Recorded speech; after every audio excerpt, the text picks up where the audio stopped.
So unexpectedly guys, umuulan ngayong umaga. Sir, good morning! Ganda na yata yan. Ito sir, sementado naman eh.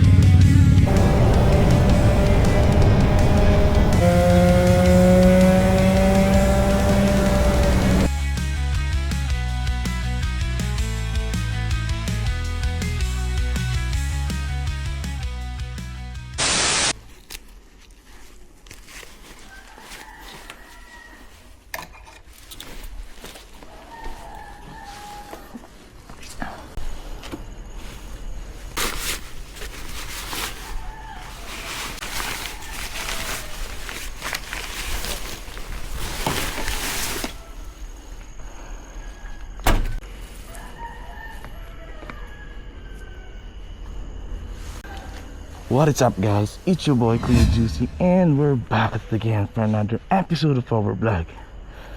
So good morning guys, napakatahimik ng paligid cause it's 4:30 in the morning. So may ride tayo ngayon kasama yung mga ka-NK triple squad natin guys. Actually tatlo lang naman kami and nagkayayaan lang, breakfast ride.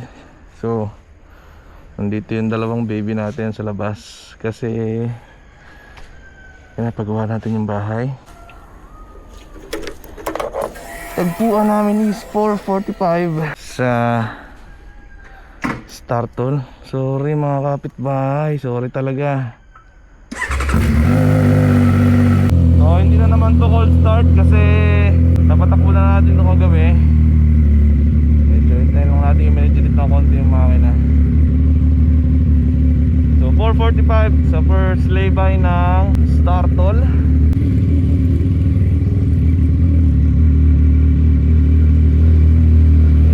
Natin mailabas.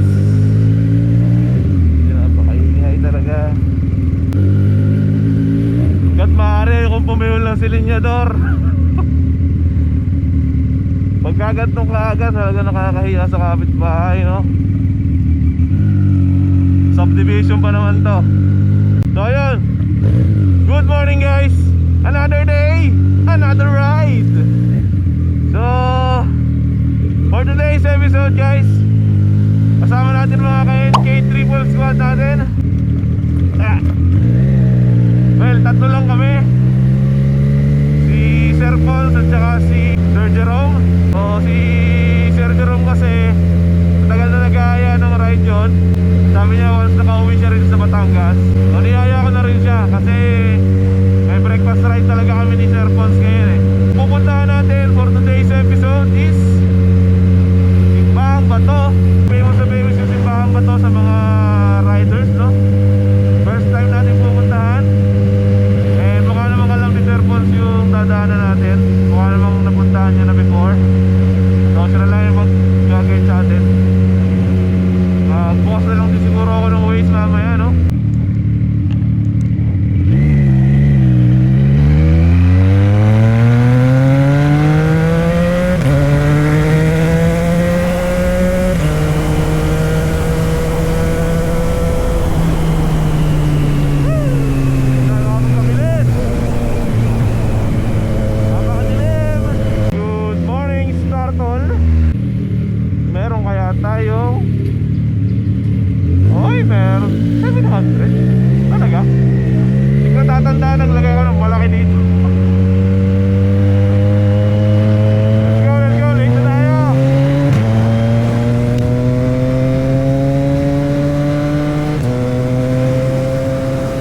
What is up guys?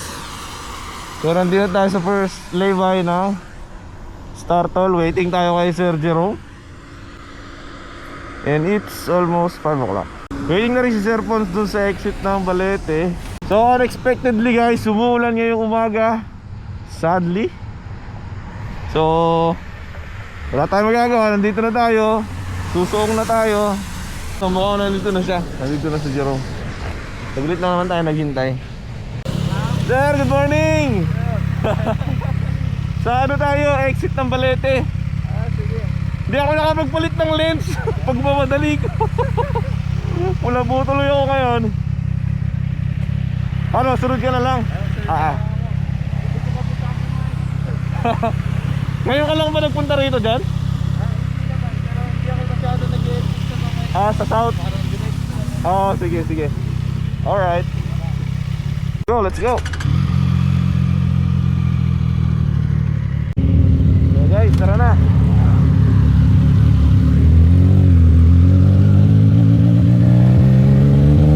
Alas, umuulan.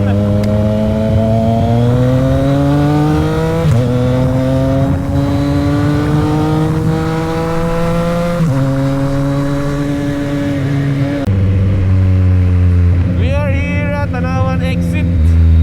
So dito magmumula yung paglalakbay natin papuntang Simbahang Bato.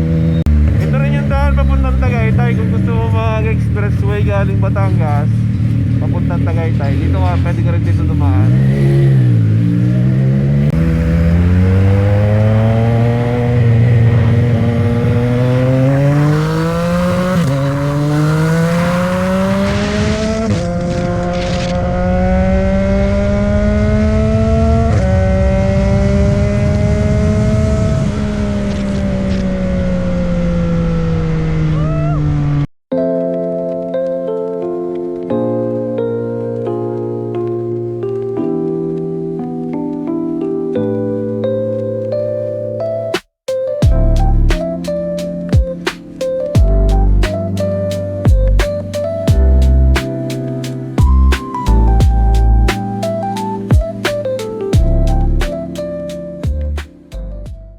Pasok na tayo dun sa kanto. And no, hindi tayo natadaan. Dito tayo. Ayan. So ito na yung papasok na sinasabi ko. Hindi ko lang sigurado kung lahat sementado yung dadaanan natin. Problema nito, parang umulan dito lately. Kasi putik-putik eh. Kinakabahan ako rito guys. 6 minutes away na, malapit na. Malapit lang pala yun, ride natin yan.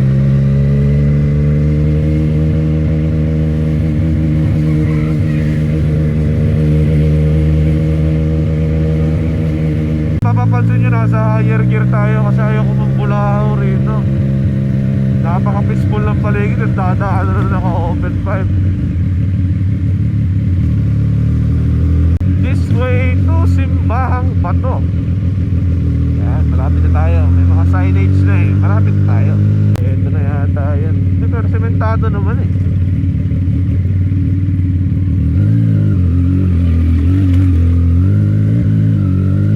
So hanggang dito nga lang yata yun. Tapos maglalakad na.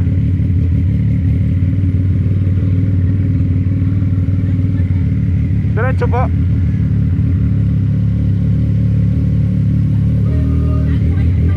Sige po. Ito na yung rough road. Ay, madulas guys.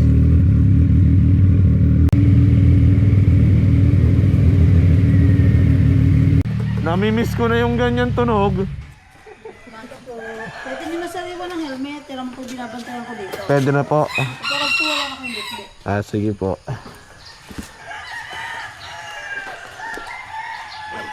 Ito, lalakarin.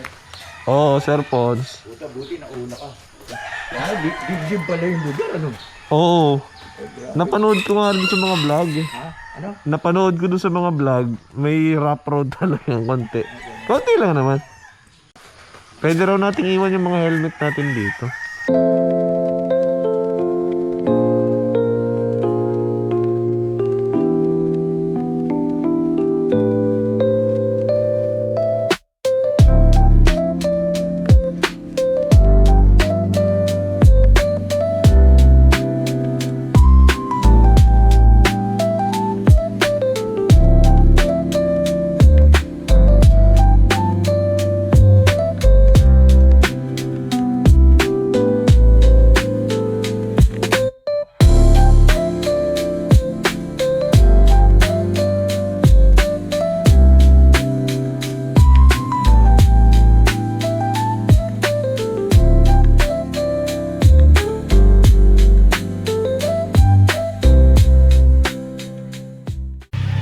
What's up guys?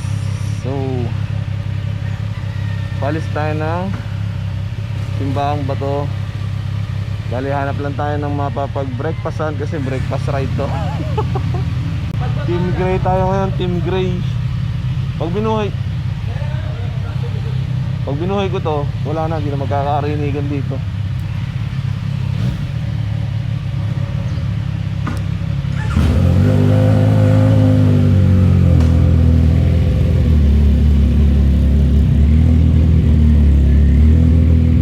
What's up guys? So nakaalis na kami ng Simbahang Bato. And nahanap lang kami dito sa bayan-bayan ng mapapag-breakfast no? O kahit coffee lang. Hindi pa naman nakagugutom eh.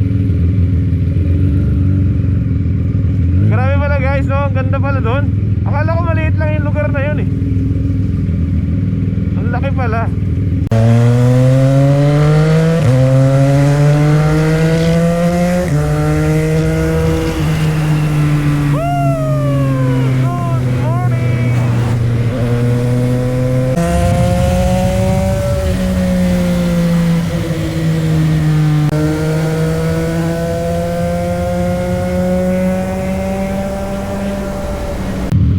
Tatangkin na lang tayo.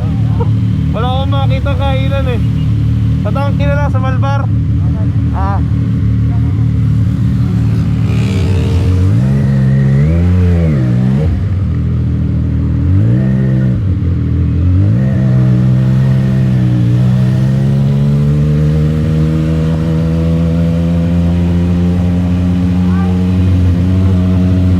So wala kaming nahanap na kainan. Bibilis kasi magpatakbo eh. Magkakapi na lang siguro kami sa tangke. Breakfast ride naging coffee ride. Okay lang yan basta nakagala.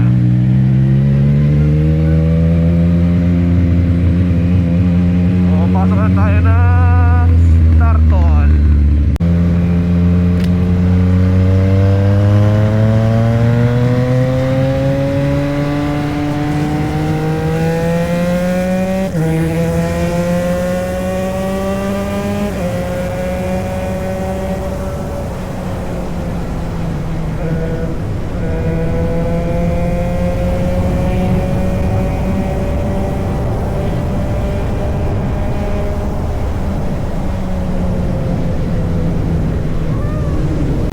So dito na uwi sa Dunkin Donuts ang aming breakfast ride.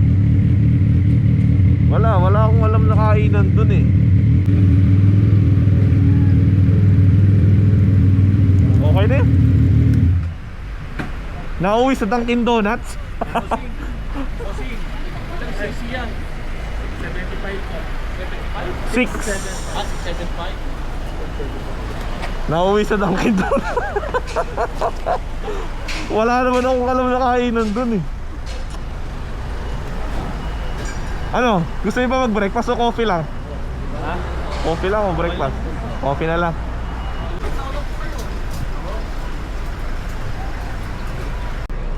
Ito, kami kasi talaga kanan ng overtake. Tapos akala ko, alam mo tinabihan ko si Jerome kanina?